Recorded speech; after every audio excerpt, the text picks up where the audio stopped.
बिहार में जब जब चुनाव के माहौल शुरू होते हैं तब तक कई नाम आपके सामने और आपके जेहन में घूमने लगते हैं। चुनाव के समय में इन नामों का क्या प्रभाव है और क्या महत्व है आप बेहतर ढंग से समझ सकते हैं। कुछ ऐसे नाम हैं जो चुनाव के समय में बड़ी तेजी से चर्चा में आ जाते हैं। ऐसा ही एक नाम है शहाबुद्दीन का। शहाबुद्दीन को शायद आप सभी जानते होंगे।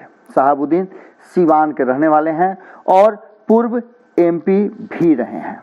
आपको बता दें कि विधानसभा के चुनाव होने वाले हैं और विधानसभा के चुनाव में शहाबुद्दीन की चर्चा एक बार फिर से शुरू हो गई है। जैसा कि आप सभी जानते हैं कि शहाबुद्दीन को बाहुबली नेता के रूप में जाना जाता है। शहाबुद्दीन को ये माना जा रहा था कि इस बार विधानसभा चुनाव से पहले उनकी जमानत हो जाएगी, पर इतने सारे केस उन पर हैं जिसे लेकर के लगातार सुनवाई हो रही है। इस बार जो चर्चा उनकी शुरू हुई है उसके पीछे कई तरह के मामले हैं। पूर्व सांसद को लेकर के सुनवाई होनी थी, उसी सुनवाई से जुड़ा हुआ एक मामला अब चर्चा में आ गया है। मामला है कि जैसा कि आप सभी जानते हैं कि पत्रकार राजदेव रंजन हत्याकांड के मामले में उन पर मुकदमा दर्ज है। इस मामले की सुनवाई लगातार चल रही है और इसी मामले की सुनवाई एमपी एमएलए कोर्ट में बने विशेष अदालत में होनी थी, पर वो सुनवाई टल गई है। जैसा कि आप सभी जानते हैं कि दिल्ली के तिहाड़ जेल में बंद आरोपित सिवान के पूर्व सांसद मोहम्मद शहाबुद्दीन की पेशी होनी थी।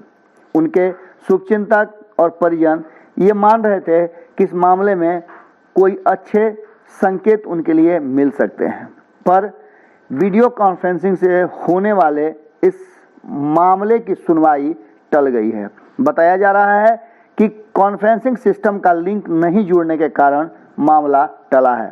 पूर्व सांसद को छोड़ अन्य आधा दर्जन आरोपित को भी इस मामले में पेशी होनी थी, पर वीडियो कॉन्फ्रेंसिंग के माध्यम से जो होना था मामला वो नहीं हो पाया। इस मामले में भागलपुर जेल में बंद आरोपित अजरुद्दीन बेग उर्फ लड्डन मियां को भी पेशी होनी थी और उनकी भी पेशी हुई, जबकि मुजफ्फरपुर जेल में बंद सभी 5 आरोपियों की पेशी भी वीडियो कॉन्फ्रेंसिंग से हुई, पर मोहम्मद शहाबुद्दीन की पेशी नहीं हो पाई। बताया जा रहा है कि तकनीकी गड़बड़ी के चलते लिंक नहीं जुड़ने से शहाबुद्दीन पेशी में नहीं जुड़ पाए।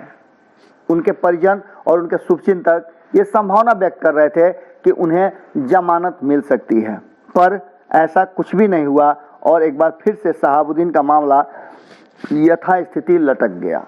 जैसा कि आप सभी जानते हैं कि जब जब चुनाव आते हैं तब तब विरोधी हों या पक्ष सभी कुछ नामों की चर्चा करते हैं। उसमें एक शहाबुद्दीन का नाम बड़ा नाम माना जाता है। जब भी सिवान में चुनाव होते हैं, सिवान के चुनाव की चर्चा होती है तो शहाबुद्दीन के नाम की चर्चा जबरदस्त ढंग से होने लगती है और इसे लेकर के जहां सत्ता पक्ष यानी कि आरजेडी के विरोधी घेरने का काम करते हैं शहाबुद्दीन का नाम लेकर आरजेडी को, वहीं जो समर्थक हैं वो उनके नाम लेकर के अपने वोटों का भी जुगाड़ करते हैं।